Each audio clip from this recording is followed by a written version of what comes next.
Hi, and welcome to TV My Husband Hates. I'm Cat Sims. And I'm Reagan Kempton. And we are reality TV addicts. Addicts, aficionados. Ooh, I like that. Experts. Experts. Basically, we know our shit when it comes to reality TV. 100%.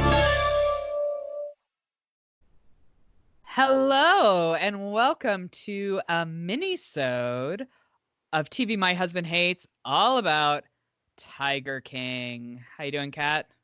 I am good. I'm so here for this. Like, I have to say, Not Tiger Cat, Tiger King. Sorry. Did I say Tiger Cat? Tiger King. Oh, in my head I said Tiger Cat. So strange. Anyways, sorry, continue. It's been, without doubt, the runaway success of kind of coronavirus lockdown. And I wonder if maybe it would have been as successful as it has been if we hadn't all been sat at home looking for shit to watch. I mean, don't get me wrong, it's brilliant. It's gold. And it could not have come at a better time. Yeah. And those producers are sat back going, thank fuck for coronavirus. Absolutely. And this is a bit of a departure for us since the show is called TV My Husband Hates, because we actually watched this with both of our husbands. So they both agreed that this show is gold. I don't know how Jimmy felt about it, but Elijah just thought it was amazing. It was his favorite thing of all time. Momentarily, we thought about getting them on to talk about it, and then we thought, no, fuck it, it's our show. They can fuck off. That's right. They can just listen to us chat about it if they want. Yeah. Which they won't want to, because they won't. They just roll their eyes every time we talk about a podcast. Though Jimmy will listen because he edits for us. So yeah. Other than that, they won't be shit. But they did love the show. Jimmy was like, we had 2 episodes left, and I was really, really, really tired. And all day he was like, I am so excited about watching the last 2 episodes. I can't believe we've only got 2 episodes. This is so exciting. And I went, oh, do you know what? I'm really tired. And he turned around and he went, well, you need to pull yourself together because we are watching these 2 episodes, and I am not waiting till tomorrow night. I was like, okay, pass me the Red Bull. I'm here.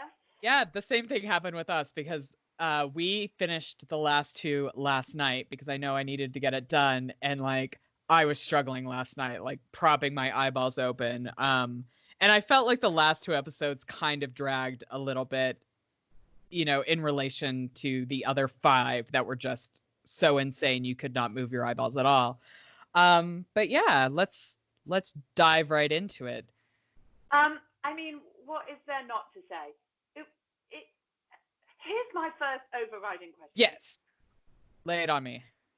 The biggest fucked up thing that I took away from this, even more than the fact that there's a wife who potentially killed her husband and fed into that, even more than the fact that Joe Exotic is who he is and, you know, controls all his husbands with meth. Even more than that, how is there only 4,000 tigers in the wild, but like 10,000 being kept as pets in the USA? I have no idea. I mean, one of my biggest takeaways was that tigers are only $2,000. I was like, I didn't know. Huh. Now I understand why so many people buy them. I mean, that's the same as a pedigree dog. Yeah, no joke. I was so torn by this entire thing because I quite like Joe Exotic. Like, I feel very sympathetic towards him. I don't know why, because he's crazy and by all accounts, like kind of a sexual predator, plying men with meth to get them to marry him. Straight men. Yeah, straight men with meth that make them a little crooked. But yeah, I like him. He's very charismatic in a very kind of trashy sort of way. Yeah. I mean, listen, out of all of them, I like him the best. Oh, yeah. Without a doubt. I mean, they're all fairly fucking bonkers, and I'm not sure I want any of them within 65 miles of me. But if you had to say to me, which one do you like the best, or do you not hate the most? It would hands down be Joe Exotic. Yeah. He is, as you say, super charismatic. It's such an anomaly. He's like this redneck gay guy with 237 tigers. And 1 million guns. And 1 million fucking guns. I mean, it's bonkers. I genuinely, and I don't know if this is like a US-UK thing, but I'm pretty sure it's absolutely illegal to own a tiger. Or it is here too. Like it is. Like it is illegal. However, I guess setting these entities up as zoos and safaris, I think this is why they do that, right? I think they set themselves up as legal entities, like, because, I mean, obviously zoos can own tigers. Like the London Zoo, I'm sure, has a tiger. Like more established zoos do. So I think that's what these people do. Like they love tigers. They want to own them. It's illegal. So then they create zoos. I mean, I feel like Carole Baskin, who, is crazy on her own level. I mean, she essentially has the same thing with her big cat rescue. It's just another word for a zoo, right? And she's charging people. Yeah. To come in a lot of money. This bitch is, I mean, I agree with Joe Exotic on this. Like, yeah. She's the creepiest of them all. Like, Agreed. She is hands down the weirdest of them all, and even more so than Doc Bagavan, and that's fucking saying something. Okay, so my thought process is the next documentary I want to watch is all about Bagavan Antle and this like weird sex cult at the Myrtle Beach Safari. That's the next video. That's the next documentary. Whoever is out there and can make that happen, I'd like to watch that. Well, I think he's been shut down now, or he certainly was raided not long after. Yeah. I don't know whether it was after this came out or just before, or right. whatever, but certainly off the back of this documentary, Doc Bagavan, What's His Chops, has been raided too. And they should be. It's fucking insane. I mean, I know they call themselves zoos, but these animals are in cages. And at least in zoos, like proper zoos, they're big cages. They're fucking huge cages. Yeah, these are not big enough cages. For any of them. Not at all. Like, it's crazy. No. And it was the bit that really, really got to me was at the end in the last episode when Joe goes, he kind of has this come to Jesus moment. And he's like, the thing is that I kept these two chimps in cages next to each other the whole time for 10 years. Yeah. He said, and as soon as I donated them to the chimp place, right. He said they just ran up to each other and like held hands and gave each other a cuddle. And he was like, did I get in between them? And I was like, dude, like this is not rocket science. Why didn't you just put them in a fucking cage together? Well, I think it's really interesting because like he is in a cage himself now too. So like I wonder if in ways he's really starting to question his humanity and the way he did treat the cats, because I thought it was like an interesting arc that at the beginning, when I did feel like it was kind of recording him being all about the animals and really loving towards them and feeding them and all of that, like they were still in cages and it was still wrong. But in a way it was like, okay, but like he cares for them. And I felt like throughout the series, as we saw him try, like kind of getting a little bit more crazy, really going after Carole, going to be governor, which as a sidebar, all of my Oklahoman cousins that live in Oklahoma, you've never told me that this man ran for governor? Like we're having a conversation. But but I felt like as he was getting kind of more into all that, we saw a real decline in the way he was treating the animals and just didn't really care for them as much. And I found that just like really disturbing and sad for the animals. I did too. And I think he realized that as well. And he said, it stopped being about the animals. And I agree with you. I think what he's doing and what everybody's doing is 100% wrong. These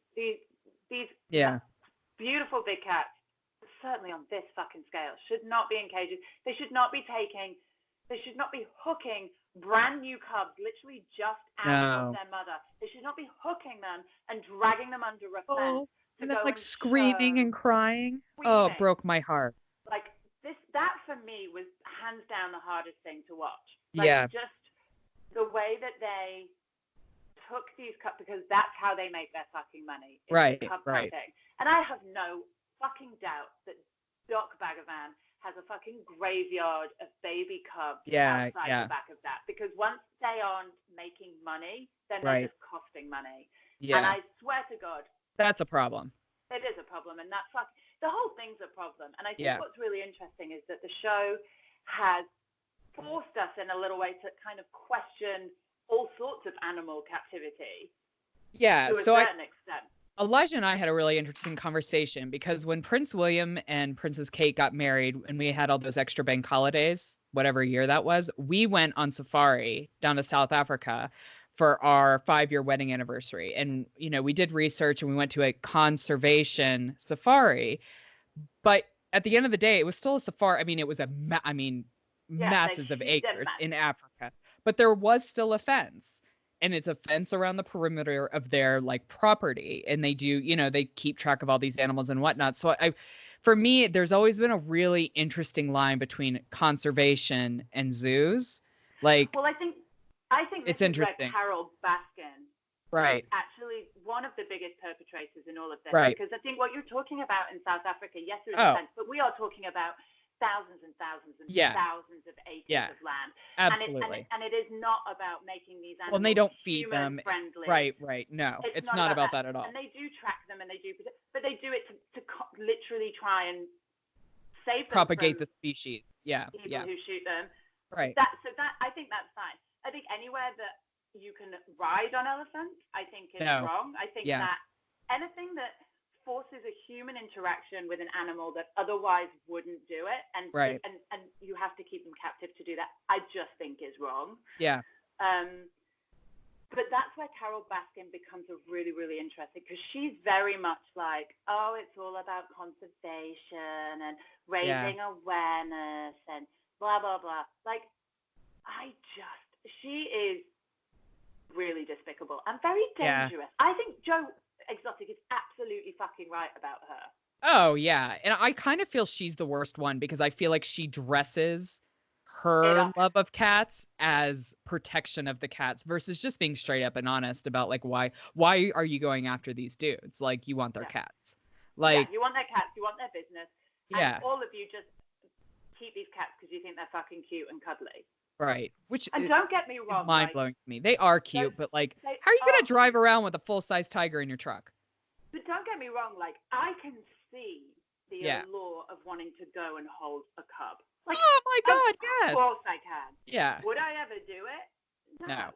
But he is charging. Like, do you remember that guy that kept going back to Dog Bagger Van? $360 a person. Yes. It's a cash cow. I mean, I guess. It's a cash cat. Yeah, it's a cash cat. You also have to have a lot of money to feed the amount of animals that they have. And by the way, like, the girth on Doc Bagavan's tigers. Not okay. Holy fuck. You are not taking care of those animals. They are fat AF. Can I just say, it was so weird, because you've never, ever, I have never seen a fat tiger or a cow. Like, I never have. No. It was so weird to see. It was disturbing. A fat tiger. That was really, really disturbing. And just a perfect example of why these people should not be in charge of these amazing animals.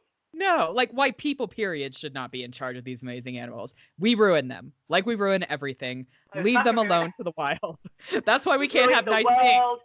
That's why we're not allowed out, because we just fucked up the earth, and the earth went, fuck you. You can't have nice things anymore. Here's a virus. Fuck off and stay in your house. And if you don't behave, then I'll just wipe you off the face of the earth. The whole thing is really tragic. But I think what I never expected to come out of this was this weird, like, underworld of drugs, animals, murder, fucking embezzlement. That other guy, Jeff, what's his chop? Oh, I think he is one of the worst. Like, I think he's worse than Bhagavan Antal. Jeff Lowe. He's worse than them all. Jeff Lowe. Like, putting those tigers in fucking suitcases around hotels in Vegas. You've got to be fucking I'm laughing kidding. Not because it's funny. I'm laughing. I know. It's horrific. He is like psychopath. Dead. Like, he's dead behind the eye. Totally. And that whole nanny chat with his pregnant wife at the end, and the picture. The whole thing made me. Well, and even just his interaction with that other guy, Tim Stark, who runs Wildlife in Need in Oklahoma, like, trying to build a zoo with him and dicking him over as well. Like, I think Jeff Lowe is, next to Carole Baskin, the worst one, because I think he is feeding off of this weird subculture. Like, he knows this this subculture exists, so he's gonna try to steal all their money and fuck up their worlds, like, just for fun. Yeah, I agree. I think he's a parasite. I think this is his latest project. He's just in it to see what he can get out of. He's a hustler. He's a con man. He's gross. He's a murderer. Mm-hmm. He's just disgusting. He's awful. I hate everything about him. And him and Carole Baskin, I hate him more than I hate Carole Baskin. Yeah. Carole Baskin just weirds me right the fuck out. Like, it pisses me off. The hypocrisy pisses me off. Yeah. But her, like, hey, cats and kittens. kittens. Like, so weird. Coco and Llama ate really good food today, but we haven't had a poop yet this week. Fuck off. Shut that YouTube down. Like, it's Yeah. You are weird, and you definitely, by the way, murdered your fucking husband and fed him. 100%. Don Lewis. Like, not saying that he was a stand-up character as well, because obviously he was into the cup petting, and that's how they got started, was that he just liked a bunch of cats, so he wanted them all. I think she 100% killed him. I feel really badly about his family that he like left for this woman. Them in the documentary kind of just broke my heart a little bit. Like, but also, can we talk about, she's kind of like this Black Widow figure. Oh, yeah. But can we just talk about how fucking weird her current husband is too? Howard Baskin. Oh my god. Their wedding pictures where they were like dressed up in those animal skins and he was on the leash and they were like, there are no words. Please don't put that back into my head. Like, you just know he's into some fucking kinky shit. I tell you what happened. I bet he has to like pretend to be the tiger. Oh yeah. She puts the collar around his neck. Absolutely. And she played herself in her fantasies. And she played herself. Oh god. It's so mind-blowing. And with every episode, it was like, what? There's more?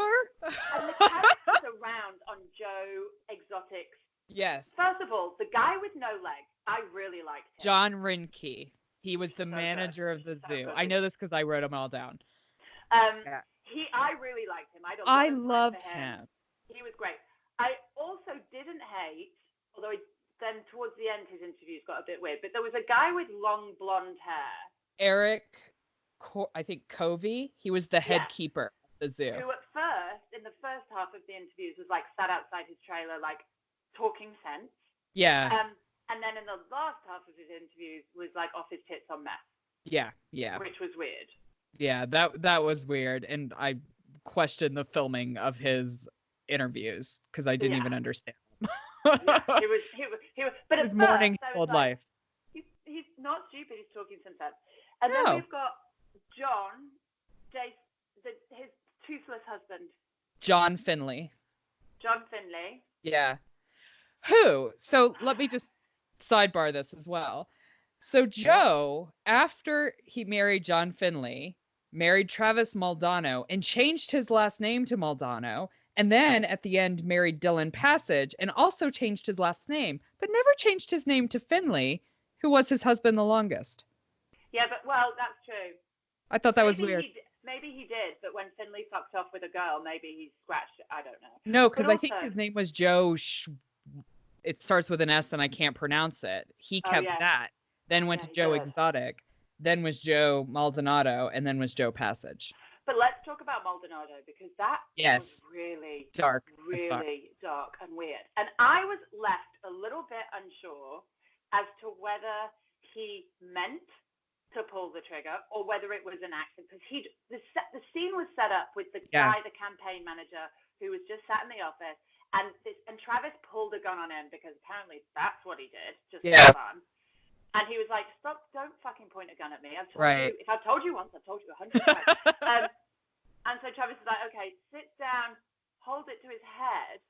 But maybe I missed it. Was it ever really explained whether it was a suicide or an accident? I think it was an accident because I think Travis was trying to make the point that he could point the gun at him because the clip wasn't in, but there was a bullet in the chamber. I think that was the whole deal. Like, the campaign manager was like, "Don't fucking point that at me." Like, as somebody who knows people who have guns, that's like rule number one. You just never point a gun at somebody. I mean, I think it's fairly obvious. But Travis was trying to make the point that like there was no way it could shoot him because it didn't have the clip in it. So that's when he put it to his head and pulled the trigger and killed himself. Like, I think it was an accident. Darkest story I've ever heard. It's dark as fuck. I mean, the whole thing about Travis even being there, I felt was really dark because like the interviews with his mother, like chewing on her own too. mouth to get the words out was so freaking weird to me. Like, all of these people are really fucked up. So I didn't know if there's some sort of like underground drug addiction sex ring going on that like his mother was involved in, and maybe that's why he was there, like as payment or trade. I mean, I think to a certain extent, we know that there are like drug / sex rings that go on to keep, like, people use drugs to keep people in, sex work all the time. And that is, you're right, when you talked about Joe at the beginning, that is what he's doing. Like, he's offering young men drugs and marrying them, like straight, and they're getting them hooked, and then they're reliant on him, and they fucking do the shit that he wants them to do in the bedroom so that they can get their next hit, because none of those guys were gay. No, and I don't know about the last one, Dylan Passage, because the end scenes on where like they're talking over the phone from prison or whatnot, like obviously he's not under Joe's spell. Like, I mean, I don't know. Maybe he still is. Maybe there's just a big stash of meth, and so Dylan feels still, responsible for Joe. But I feel like that relationship is a little bit different. No, well, I'm just trying to look up actually on the fly whether there's any information on Dylan Passage and kind of what's going on. We've got a BuzzFeed article here where it says Dylan Passage, Joe Exotic's latest husband, just spilled a bunch of Tigerkin secrets in an interview. I think he's still waiting for him. Yeah. But the guy's in prison now for 22 years. 22 Although years. I did just read an article saying that he's currently hospitalized with suspected coronavirus. So who the fuck knows how that's going to play out for him. Yeah, I mean, I think the husband love triangle parallelograms that were happening is just weird and dark. But weirdly enough, I had to keep reminding myself that was happening. Yeah. Because I just kept forgetting and kind of enjoying Joe Exotic. But it's definitely a real dark thing. And I mean, I think Jeff Lowe had some real dark, weird stuff in his sex life as well, like choking his ex-wife before this new one, and obviously having this nanny chat. Gross. I don't know what it is about exotic tigers and weird sex shit. Apparently they go hand in hand. And I know what it is about psychopaths, because they obviously bring in money. So as soon as money's a thing, then the crazy people turn up to try and exploit it. And Jeff is a completely amoral, psychopathic human being. Well, and so is Alan Glover, like the guy he brings in as the handyman with the teardrop tattoo. That's kind of like the catalyst. Like, in my opinion, I feel that it is very, very possible that Joe was set up as the murderer, as doing this murder plot to Carole, because I don't really understand why he'd trust Alan when he fucking hated him from the get-go. Like, that connection makes no sense to me. I absolutely 100% agree that Joe was framed. Does he deserve to go to prison for something? Absolutely. Yes. Is it what he went to prison for? Probably not. I just don't think he did it. I think Jeff and Alan constructed. Well, I think Jeff masterminded it, used Alan as a pawn. Alan did his dirty work for him, and then they went off grid. And I 100% don't think that Joe ever would have gone through with actually murdering Carole Baskin. No, I don't think so either. I think he still has some sort of humanity, in he was him. All bark and no bite. And I think he wants her to get to be brought to justice, but I don't for a second think that he is the mastermind behind this plot to kill her by any stretch of the imagination. No, I mean, I think so. The reality TV producer that was working with Joe was a guy named Rick Kirkham. Who, by the way, every time I saw him, he looked to me like he was some character from some kind of Coen Brothers movie. Oh, yeah, 100%. Do you know what I mean? Like something out of a cross between No Country for Old Men and Fargo. Like he sat somewhere in there. Yeah. 100%. And I think he obviously spotted Joe Exotic a long time ago and knew this was going to be something. And I think he kind of nailed him on the head. He's all big show. I don't think he would have ever carried out any of these ridiculous threats. He made the threats because it was good internet TV and good social media kind of fodder. Like, that's what he was about. I don't think he was about actually harming her, but Jeff Lowe, I think, was about actually harming her. Yeah, I think or so. at least setting someone up to look like they were. I do think that Joe burned down the studio with all the shit in it. Yes. That meant that Kirkham lost everything. Oh, how gut-wrenching would that be, that you have spent all this time, all this money, living at this zoo, filming everything, trying to come up with like a reality show TV, like a TV show to sell to somebody, which would have made him would have made all of them shit tons of money. Like, that's all they would have needed to do. And Joe fucking burns it down. I mean, that guy just got in his truck and was like, fuck off. I'm yeah. out. I mean, what else can you do? Nothing. At least he knew when to leave. Like, I don't know why the campaign manager was still hanging around after the campaign. I was like, why is he even still relevant? I know. Like, the campaign's but also, up. like, he was weirdly normal. Yeah, for, like, the whole show. Quote unquote normal. He ran a campaign for Joe Exotic to be on a libertarian ticket in the most Republican state in the entire United States. Well, and also, like, Joe definitely embezzled money. He definitely fucked around with drugs. He definitely killed tigers he shouldn't have killed. Right. He exploited. Like, he's not a nice guy. He's not a great guy. But there is some sort of lovable rogue about Joe. Yeah. Whereas the others are actually really fucking dangerous people. Although I did really like the Tony Montana. Mario Tabro. I couldn't help but just really like him. I liked him too. I mean, who doesn't like a Miami, like, drug kingpin? I know it's wrong, but he just seemed like kind of a cool dude. Well, I feel like he kind of Tiger collection. Yeah, like, I think he kind of kept it real, though, with actually caring about the animals. And I think that this was kind of my issue with everybody else. Like, as we see kind of everything falling apart, we saw these animals being truly neglected.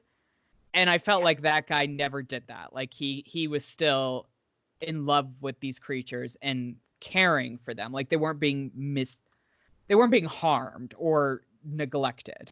Like, they were being mistreated by being in cages. Right. Like, the overriding issue is still there, but he was still, like, properly caring for them. They weren't fat.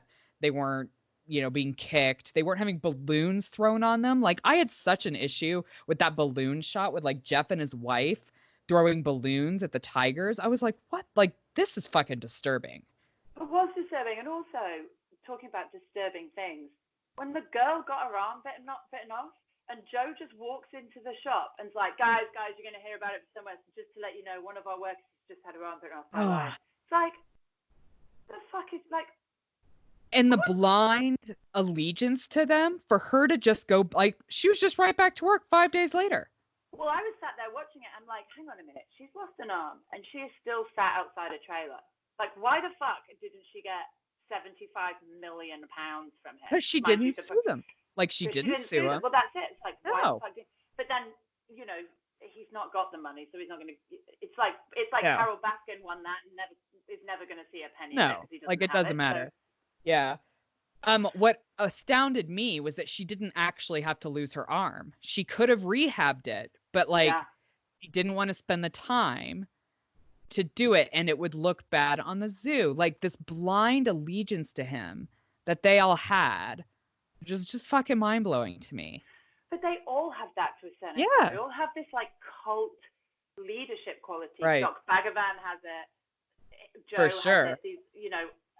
Even Carole Baskin has it with her husband. Like, that seems like a very weird power balance there, too. So I don't know what it is. It's this weird coming together of, like, a perfect storm of fucked upness, fucked up people, and a shit ton of tigers. Yeah. And also ligers. What the Ligers! Fuck? Ligers are a thing. Who knew? I mean, Napoleon Dynamite did when he created one in the film, but that's all I thought about. I was like, Napoleon Dynamite would be so happy. I was genuinely, like, blown away. And again, that's wrong. Like, forcing a lion and a tiger to shag, to do the dirty, is not the natural way of things. Stop fucking about with shit. No. But it was hands down the best like 8 hours of TV that I've seen, and I feel sad that I will never get to experience that again. But I feel very excited for all the people that have yet to experience it. Yes, hopefully you did not listen to this podcast without watching the show. We'll put a disclaimer in the credits because there are definite spoilers. Yeah. But yeah, no, we really thoroughly enjoyed watching it. My cousins and I are definitely having a stern chat about them keeping this from me. He was obviously on their gubernatorial ballot, so what the fuck? I think that's definitely something that you would talk about, right? Yes. When you'd be like, this crazy dude is on the ballot in my state, you gotta hear about this. Like, I don't even know why my mom didn't tell me. They all lived there during this time. That's so funny. Stern talking to is happening with the members of that family. But and in the meantime, I sort of hope that if Joe is in hospital for coronavirus, I hope he's, I mean, he probably should be in jail, but I don't think I'd wish dying from coronavirus in anybody. So I hope he makes a speedy recovery. Yes. I do hope Jeff Lowe catches coronavirus and dies. Is that too much? No. I really don't think that's far enough, actually. I hope he gets coronavirus of the penis. He probably already has it. He's definitely got crotch rot. But anyway, I think that wraps up this minisode of The Tiger King. I hope you guys enjoyed it. Let us know. I hope you enjoyed watching it as much as we did and our husbands did. And if there is anything else that you want us to do a little minisode on, if there's anything you think we should be watching, let us know. We've got time to do this shit right now. I say that. We actually don't but time, we'll make time to do it. We can make time. But in the meantime, enjoy your reality TV and please make sure to get in touch with us whenever you can. Yes, and don't forget to rate and drop us a review. Everyone helps. Perfect. All right, well, listen, smart people watch reality TV too, and this is us signing off from the Minisode. Have a great week. Bye-bye. Please subscribe, rate, and review TV My Husband Hates wherever you listen to your podcasts. You can also follow us on Facebook and Instagram at TV My Husband Hates and join the Facebook group to keep the conversation going when the podcast ends. If Twitter's your thing, you'll find us at TV Husbands Hate. Theme music and production for TV My Husband Hates by Jimmy Sims.